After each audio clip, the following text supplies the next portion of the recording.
Olá, estamos chegando com o Câmara Repórter, segunda edição desta terça-feira, 12 de março. Veja os nossos destaques. Comissão de Direitos Humanos aprova projeto que dispõe sobre a igualdade salarial entre homens e mulheres. Dos 211 medicamentos que constam na lista pública da Unicate, mais de 90 estão indisponíveis. Governo federal anuncia 3 novos camping de institutos federais no Rio Grande do Norte. Na segunda reportagem da série sobre os desafios do turismo, os empresários do trade turístico avaliam como o setor ainda pode se expandir com o apoio do poder público.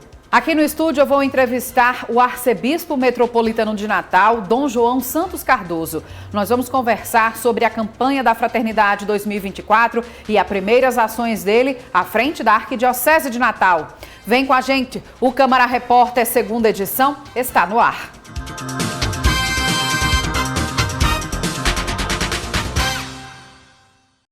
A gente começa com as atividades da Câmara nesta terça-feira. A Comissão dos Direitos Humanos aprovou nesta manhã 19 matérias em pauta.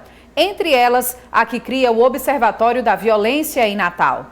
Entre os projetos aprovados na Comissão de Direitos Humanos, uma matéria que institui a política intersetorial de cultura de paz e educação midiática, criando o Observatório da Violência no município de Natal.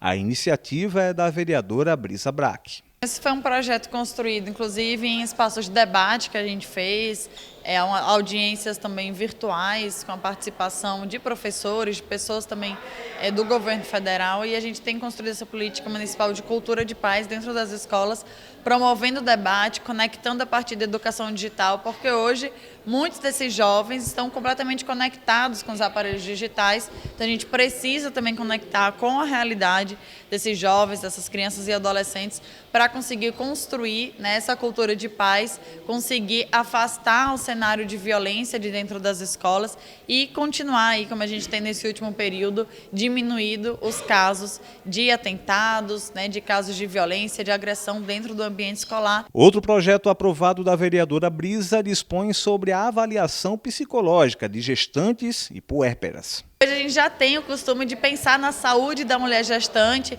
todos os exames, todo o acompanhamento que ela precisa fazer nesse período tão importante de gestação, mas a gente sempre atribui muito a saúde do corpo físico e deixa um pouco de lado essa questão da saúde mental, da saúde psicológica da mulher gestante, da mulher em puerpério também, logo após o período do parto. Então esse projeto vem justamente para garantir o acompanhamento também psicológico dessas mulheres em processo de gestação. Estabelecer a exigência da igualdade salarial entre homens e mulheres nas empresas que contratem junto ao poder público municipal.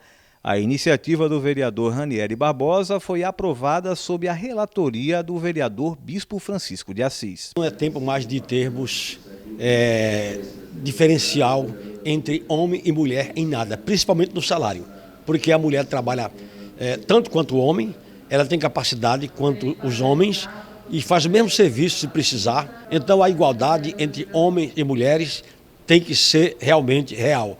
Não podemos mais aceitar esse tipo de discriminação nem de desigualdade. E eu estou feliz por eu ser homem e estar aqui aprovando um projeto, sendo relator de um projeto que valoriza a mulher. Outro projeto aprovado na comissão dispõe sobre a instalação da ouvidoria da mulher na Câmara Municipal de Natal. A iniciativa é da vereadora Ana Paula. Para as parlamentares, para jornalistas, assessoras, servidoras da casa, para que possa ter um canal específico para que se possa fazer denúncias, serem acolhidas por outras mulheres que vão compor a ouvidoria, para que se possa realmente ter esse canal de escuta a essas mulheres que sofram violências, assédio dentro da Câmara Municipal. Também foi aprovado o projeto que institui no âmbito da Câmara Municipal de Natal a Semana do Direito à Memória e à Verdade a respeito dos crimes cometidos durante a ditadura militar. A iniciativa é do vereador Daniel Valença. Ela busca reforçar o direito à memória e à verdade que o conjunto dos brasileiros e brasileiras tem, mas também especialmente aqueles e aquelas que tiveram familiares vítimas da ditadura. Então nós colocamos que no mês de abril a Câmara deve priorizar na sua grade, nos seus horários da TV Câmara,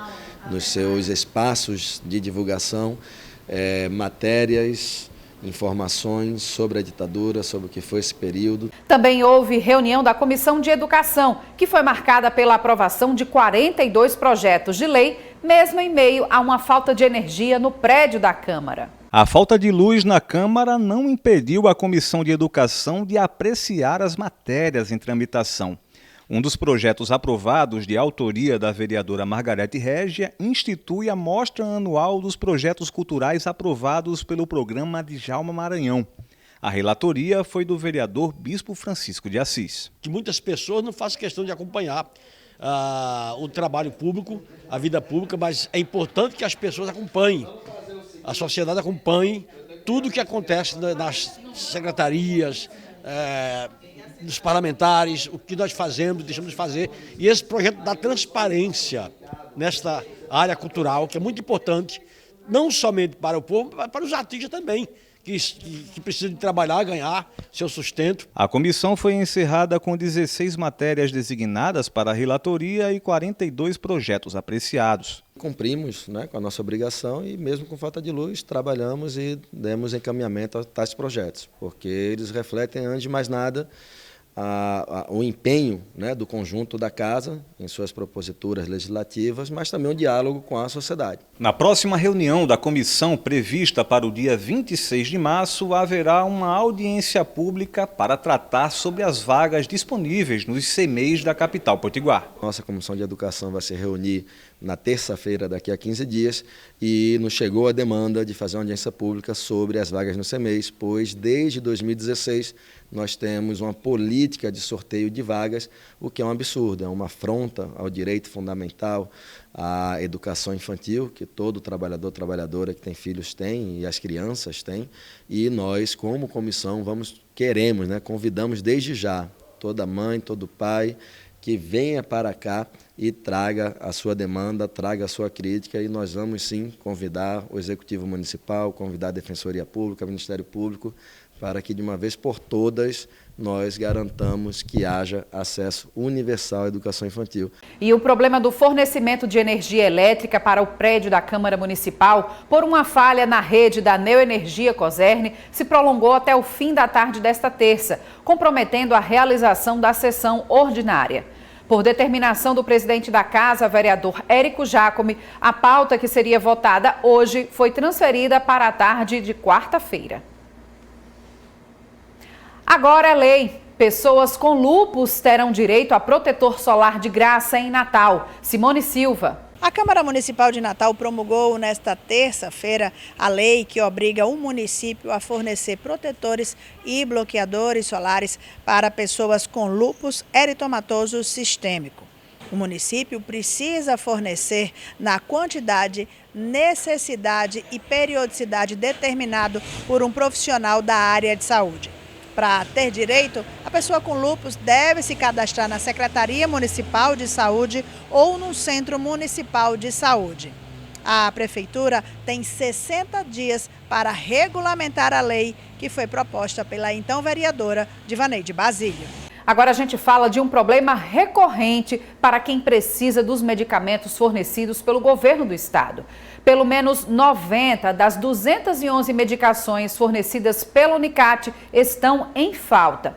Um sofrimento que complica o quadro de saúde de muitos pacientes. Cerca de 70 mil potiguares têm cadastro ativo para recebimento de medicamentos na Unicate, como é o caso da SG Joaneide Azevedo, do município de Monte Alegre, que faz uso diário do Alenia para asma, remédio que está indisponível na unidade desde o mês de outubro.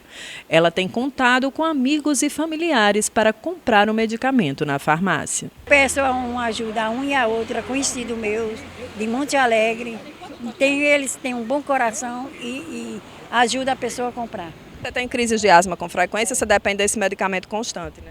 Constante. Eu tenho que tomar todo dia. Porque senão, se eu der um passo, canso. Esse também é o caso da aposentada Josefa Ribeiro, de Eloy de Souza, na região agreste. Ela também depende diariamente do uso do medicamento para a asma, que custa cerca de R$200. Para comprar, nos últimos 6 meses, ela tem contado com a ajuda de uma irmã. A minha irmã me dá o dinheiro, eu compro. É que meu dinheiro é pouco, o salário me fez para todo mundo. É para a gente comer, é comprar remédio. A gente tem diabetes, tem um bocado de problema, né? Eu tomo esse remédio de manhã, de 5 da manhã e 5 da tarde. Tem dia que de 3 horas eu estou cansada já. Não posso ficar sem ele, não. Na consulta que fizemos, a lista pública da Unicate, na manhã desta terça-feira, dos 211 medicamentos distribuídos pela unidade, 90 medicamentos estavam indisponíveis.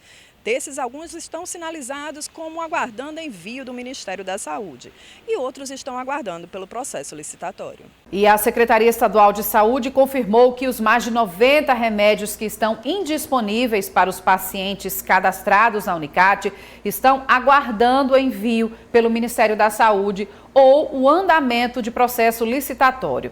Ainda de acordo com a CESAP, a expectativa é de que a maior parte do abastecimento seja regularizada ao longo deste mês de março e o restante até o mês de abril, né? Mas até lá, infelizmente, os pacientes ficam aí com os tratamentos comprometidos. A seguir, a segunda reportagem da série Desafios do Turismo mostra a avaliação do trade turístico sobre o setor. Nós voltamos em instantes, não saia daí. Diagnóstico precoce. Game over no câncer infanto-juvenil. A regra do jogo é saber identificar os alertas. Osteossarcoma. Fique atento aos principais sinais e sintomas. Calor e vermelhidão no local, dor óssea e inchaço. Procure um médico.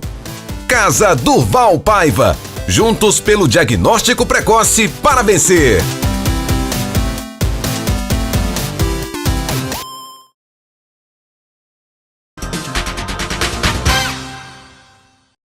A avaliação do trade turístico sobre o potencial ainda a ser explorado no turismo do Rio Grande do Norte é o destaque da segunda reportagem da série Desafios do Turismo.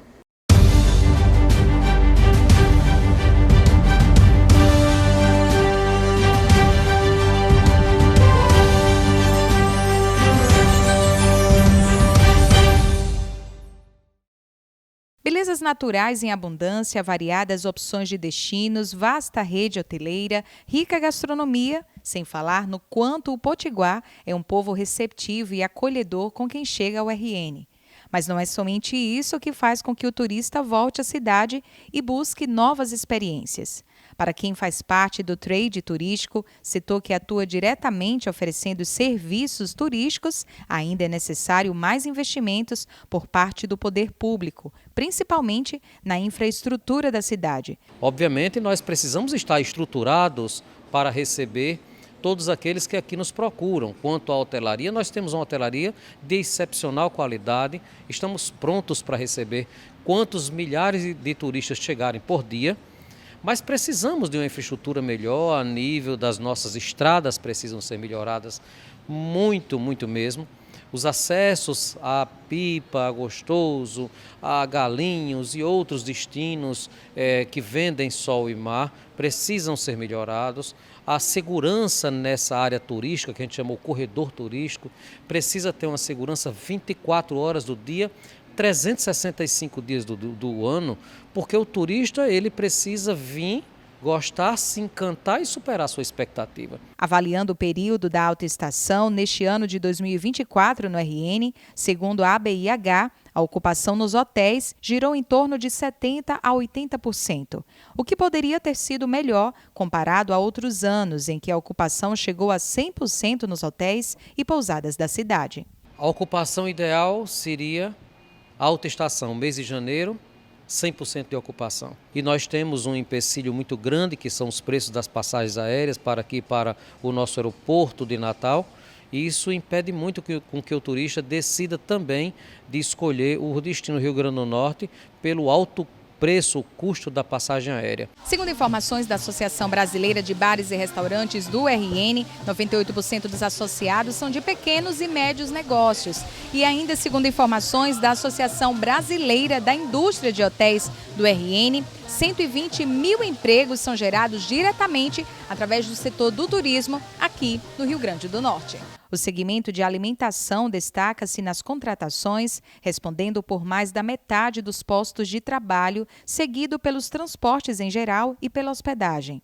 Para receber bem esses turistas, Arthur Fontes, diretor executivo da Associação Brasileira de Bares e Restaurantes do RN, explica que as empresas estão preparadas para receber esse turista com um atendimento de qualidade.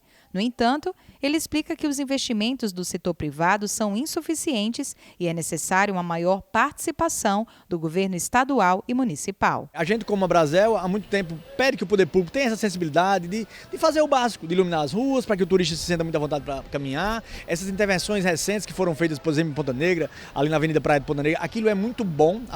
A Brasel sempre defendeu as cidades de pernas, onde as pessoas possam caminhar, possam interagir, possam participar do dia a dia, que os bairros sejam pequenas cidades. Então, essas pequenas iniciativas, com pequenos investimentos, fazem com que a gente tenha um turismo muito mais pujante e a participação das pessoas passem, caminhem, tornem as cidades seguras, os negócios ficam mais vivos, não só para o nosso setor, como outros negócios que vão aparecendo e vão engrandecendo nessas áreas. Para aquecer a economia local e o turismo na nossa cidade, o diretor da Abrazel lembrou da campanha Curta uma Viagem Sem Levar Bagagem, lançada no ano passado pela Câmara Municipal de Natal, para estimular o natalense a circular pela cidade e conhecer melhor sua cultura, história, gastronomia e entretenimento, que tem como presidente da Comissão da Indústria, Turismo, Comércio e Empreendedorismo do Legislativo Municipal, o vereador Dixon Júnior.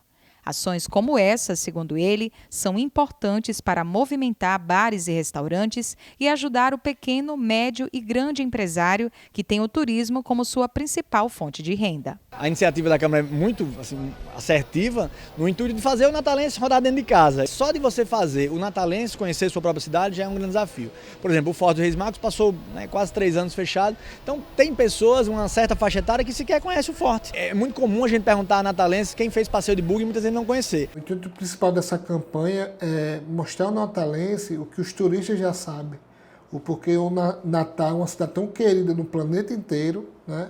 E às vezes a gente, por descuido ou por não ter essa noção, nós não aproveitamos a nossa cidade, os pontos turísticos, como os turistas conhecem. Então o intuito dessa campanha é divulgar Natal, né? Tanto que o mote dela é faça uma viagem sem levar bagagem. Vou dar só um exemplo, os pinheiros ali da Via Costeira. Você vai lá, a coisa mais linda do mundo, e lá vende água de coco, vende crepe. Então você está deixando lá dinheiro. Mas eu acho que tem um fator mais importante. Quando o natalense experimenta nossos pontos turísticos, ele vende melhor, né? Vende para um primo que mora em outra cidade, ele argumenta melhor, né? E explica porque Natal é tão querida no mundo inteiro. Curta uma viagem sem levar bagagem. Conheça a sua cidade. Viva Natal! E na reportagem desta quarta-feira, vamos mostrar como o turismo de eventos tem movimentado o setor fora do período da alta estação. Agora vamos de educação. O governo federal anunciou a construção de novas unidades do Instituto Federal no Rio Grande do Norte. Edesiane Moreno. O governo federal anunciou a criação de 100 novos campings dos Institutos Federal de Educação em todo o país. No Rio Grande do Norte, as cidades de Touro, São Miguel e Umarizal são as que vão receber novas unidades, que anteriormente seriam institutos estaduais e migraram para a rede federal. A integração dos IERNs à rede federal se dará por meio dos trabalhos técnicos da Secretaria Estadual de Educação e da Secretaria de Educação Profissional e Tecnológica, SETEC, órgão responsável pela formulação e implementação de políticas públicas nessa área. Com essas 3 novas unidades, o Estado terá 25 institutos federais, além da reitoria, que atua também como centro administrativo. Por meio do novo Plano de Aceleração do Crescimento, PAC, serão investidos 3,9 bilhões de reais em obras. Desse total, 2,5 bilhões são para criar novos campi e 1,4 bilhão para ampliar e modernizar unidades já existentes, com a construção de refeitórios, ginásios, bibliotecas, salas de aula e aquisição de equipamentos. Um aviso aos contribuintes. A Receita Federal já liberou o programa de declaração do Imposto de Renda 2024. Veja como baixar. O download antecipado do programa gerador da declaração do Imposto de Renda será possível apenas aos contribuintes com conta nível prata e ouro no portal.gov.br. Os demais terão de esperar até a próxima sexta-feira para baixar o programa. A antecipação do acesso ao programa permite ao contribuinte a possibilidade de verificar as informações necessárias e, se for o caso, levantar documentações que porventura sejam necessárias. O prazo de entrega da declaração do imposto de renda começa às 8 horas da próxima sexta-feira, da manhã no caso, e vai até às 23 horas e 59 minutos do dia 31 de maio. Neste ano, o fisco espera receber 43 milhões de declarações, cerca de 2 milhões a mais que no ano passado. A declaração deste ano teve algumas mudanças. Por causa do novo limite de isenção que entrou em vigor no ano passado, os valores de rendimentos isentos e não tributáveis e de patrimônio mínimo para declarar o imposto de renda subiram. E depois do intervalo eu vou conversar com o arcebispo metropolitano de Natal, Dom João Santos Cardoso. Entre os assuntos da entrevista, a campanha da Fraternidade 2024 e um balanço dos primeiros meses à frente da Arquidiocese de Natal. O Câmara Repórter volta em instantes, não saia daí. Diagnóstico precoce. Game over no câncer infanto-juvenil. A regra do jogo é saber identificar os alertas. Osteossarcoma. Fique atento aos principais sinais e sintomas. Calor e vermelhidão no local, dor óssea e inchaço. Procure um médico. Casa Durval Paiva. Juntos pelo diagnóstico precoce para vencer.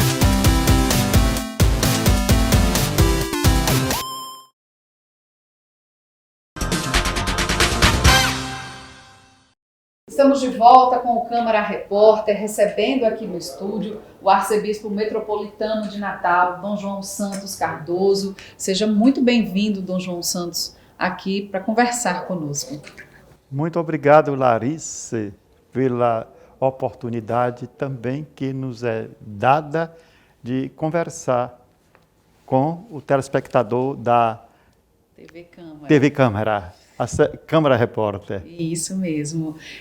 Dom João Santos, o senhor está há quase 5 meses na condução da Arquidiocese de Natal, o senhor que é baiano e ao vir para cá, por essa determinação, enfim, do Papa Francisco, né, que o senhor é trazido para cá, sendo adotado também pelo Rio Grande do Norte, né, mais nordestino ainda aqui, né, não saindo das suas raízes nordestinas, Dom João Santos. Como é que o senhor avalia esses primeiros meses, né, em que o senhor está à frente da Arquidiocese? Nesses primeiros meses, à frente da Arquidiocese, eu tenho me dedicado especialmente à escuta. E a escuta está sendo muito valiosa. Ela permitiu me dar uma visão da realidade pastoral, eclesial, religiosa e social da Arquidiocese de Natal e, ao mesmo tempo, vislumbrar propostas para o meu pastoreio. De modo que, de posse do material da escuta, eu constituí uma comissão de transição e, nesses 5 meses, com a comissão de transição, nós reelaboramos aquele material. E esse material me permitiu escrever uma carta pastoral, que tem o título Naquele que me fortalece. E a carta pastoral, com o método Vejo Gaiagi da Ação Católica, apresenta a primeira parte. Essa realidade que foi possível de escrever através da escuta. O referencial teológico que orienta a nossa ação é o Concílio Vaticano II, é o ensinamento dos pontífices, é o documento de Aparecida, é o ensino do Papa Francisco com a sua exortação apostólica Evangelho em Gáudio, assim também com a sua exortação apostólica mais recente, a Laudato Te Deum, e também a encíclica Laudato Si. E na terceira parte, o Agir apresenta algumas prioridades de ação que vamos procurar implementar nesses primeiros 2 anos e orientações que devem sempre nos nortear no exercício da missão. Já pude nomear também o colégio, o Conselho Episcopal. O que é o Conselho Episcopal? É um grupo de sacerdotes, que são chamados vigários episcopais, vigários de uma determinada região territorial ou de uma determinada área ambiental. E com esse colégio episcopal, o bispo tem aquela equipe mais direta para poder, então, executar as ações. Nomear também o vigário geral, são 2 vigários gerais que nós temos, e já constituir também o conselho presbiteral. De modo, vamos dizer, que o instrumento para agora começarmos a fase de execução, já temos, e contar com a graça de Deus, a ajuda do Espírito Santo para conduzir essa missão. Com certeza, padre. E certeza que toda a comunidade católica congrega e torce, né, que o senhor faça um bom episcopado aqui, junto, né, aos fiéis católicos, a toda a arquidiocese também metropolitana de Natal. E o senhor falou de prioridades que o senhor elencou nessa carta pastoral. Quais seriam, por onde começariam essas prioridades? Nós dividimos as prioridades em três níveis. Há um nível que a gente chama da organização pastoral. Para a nossa pastoral ter uma estruturação melhor, o que é necessário? Nós escolhemos, por exemplo, reconfiguração dos vicariatos territoriais. Eram 6, eram 3, são agora 6 vicariatos territoriais. Já temos aqui, portanto, essa fase já foi feita. Depois, a necessidade de bispo auxiliar para me ajudar na minha missão. Já solicitei, a Santa Sé foi aprovada, agora fica na expectativa de vir o bispo auxiliar. Também a necessidade de criação de uma nova diocese no nosso território. Sim. E o projeto de criar diocese no território, a Arquidiocese de Natal é muito extensa, 25 mil quilômetros quadrados, não é meu, já existia. E o projeto é criar 2 dioceses, eu pretendo uma diocese, né? Essa é a intenção. Irei levar a proposta para aprovação do Conselho Presbiteral e, uma vez aprovada, constituímos a comissão que deve trabalhar esse aspecto. Abrangendo qual região? Nesse momento, eu vejo que a região seria Santa Cruz, a região ali do Trairi, do Potengi, uma parte do Agreste. Seria aquela região, eu vejo que tem as melhores condições de ser uma nova diocese. E vai precisar de estudo, aí vai precisar de conversar com as paróquias que serão envolvidas, com os fiéis, explicar a importância e as vantagens que vai ser ter uma nova diocese. Sim. E esperamos ter, portanto, aí superar essa fase, uma vez o projeto enviar para a Anunciatura, que encaminhará depois a Roma, e esperaremos depois, de acordo com os prazos que a Igreja costuma adotar. Depois também tem, essa é na questão pastoral, né? E na questão pastoral, o plano de pastoral, que já tem elaboramos na Assembleia do mês de dezembro, né? E o nosso plano de pastoral que nós temos elaborado contempla a questão da sinodalidade, da diocesanidade, e contempla também a celebração dos 60 anos da campanha, do jubileu da campanha da fraternidade, 60 anos, surgiu aqui na nossa arquidiocese. E também a preparação para o jubileu da esperança. Esse ano é o ano que o nosso jubileu é dedicado à oração. E a necessidade de uma pastoral, da pastoral urbana, ou seja, de pensar a pastoral para a grande cidade como Natal, com todos os problemas que a cidade grande tem. E depois tem ações previstas para do que diz respeito eclesiástico, necessário reabrir a casa do clero, que devemos fazer isso o mais rápido possível, ter uma estrutura de acompanhamento aos padres, de suporte para a revitalização do seu ministério, de revisão das diretrizes da formação, a convocação de um sínodo para revisar também e atualizar o nosso diretório. É um trabalho extenso, ou seja, nós temos várias ações a desenvolver no curto prazo, que pode logo ser feito, e outros são projetos que vamos desenvolvendo a longo prazo, e preciso, por isso, dessa equipe para trabalhar comigo, que o bispo não faz nada sozinho. Se não tiver os colaboradores, não tiver a adesão dos padres, a adesão dos religiosos, dos fiéis leigos e leigas, podemos, então, avançando e correspondendo, por isso, aos desafios e às expectativas do nosso povo. E todas essas melhorias que o senhor, enfim, aos poucos, né, porque é um processo, algumas já implantadas, algumas por se evoluir, se construir, sempre busca unificar mais a igreja, aproximar mais a igreja do seu povo, a gente pode dizer assim? Claro, a nossa, por isso falamos da sinodalidade, o nosso grande meta é sempre, como povo de Deus, caminharmos na unidade, né? E a grande meta da evangelização, além de caminharmos na unidade, mantendo a unidade da igreja, é atender o nosso povo através de uma prática pastoral marcada pela proximidade, para não jamais perdermos de vista aquilo que é a essência da igreja, da sua missão, que é evangelizar, né? Que é assistir, do ponto de vista espiritual, religioso, aos nossos fiéis. Inclusive, até diante de manifestações, que assim a gente pode dizer, feitas pelo próprio Papa Francisco, a igreja ela tem buscado cada vez mais ser esse pilar conciliador, principalmente em relação às diferenças na sociedade, não é isso?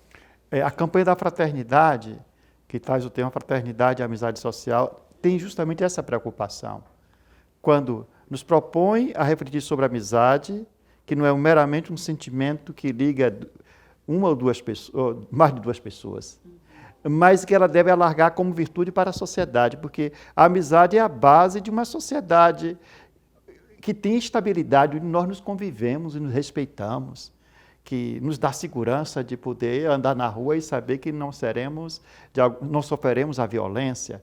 A amizade social, por isso na campanha como nos propõe, é um modo de contribuirmos também para que nós tenhamos sociedades estáveis, possamos superar as divisões, possamos nos respeitar como irmãos, respeitando a diferença, a alteridade da outra pessoa, né, de modo que a igreja não pode também furtar, quer dizer, se omitir nesse papel de contribuir para que tenhamos aquela família que vivemos na casa e na igreja, essa família se alargue para a grande família humana. Com certeza. E principalmente nesse período de quaresma que a igreja vive, né, qual é a principal mensagem também que se trabalha nesse período paralelo a essa mensagem da própria campanha da fraternidade?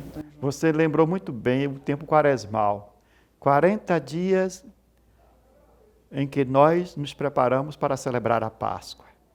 Nesses 40 dias, ressoa para nós um apelo à conversão, à mudança de vida, a rever a nossa vida, a nos voltarmos para Deus, a nos aproximarmos dEle.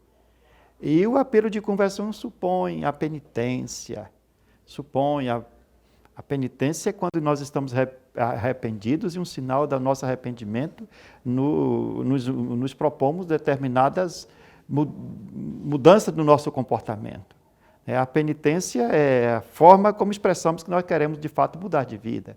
E a oração, não podemos perder jamais essa perspectiva da oração, da interioridade, de modo de que possamos interiormente ter aquele ambiente espiritual que nos permite de escutar o que é que Deus é mistério, discernir o que é que Deus quer e pretende realizar com cada um de nós. E nesse período quaresmal, marcado pela oração, pela penitência, pelo jejum, pela esmola, a igreja realiza a campanha da fraternidade, que nos ajuda a fazer esse processo de conversão, em que a nossa conversão também tem uma dimensão social. E como é importante esse tema da amizade, porque me faz rever as minhas relações e me faz também ver como é que eu contribuo para que eu tenha uma sociedade mais harmônica, na sociedade possamos ver de forma mais harmônica, possamos ter o respeito com a diferença, pensar diferente, mas não ver isso como se fôssemos inimigos, e ver como os nossos pensamentos posições diferentes em relação a tantos assuntos, mas concorrem para o mesmo fim, que é a convivência social. Com certeza, Dom João.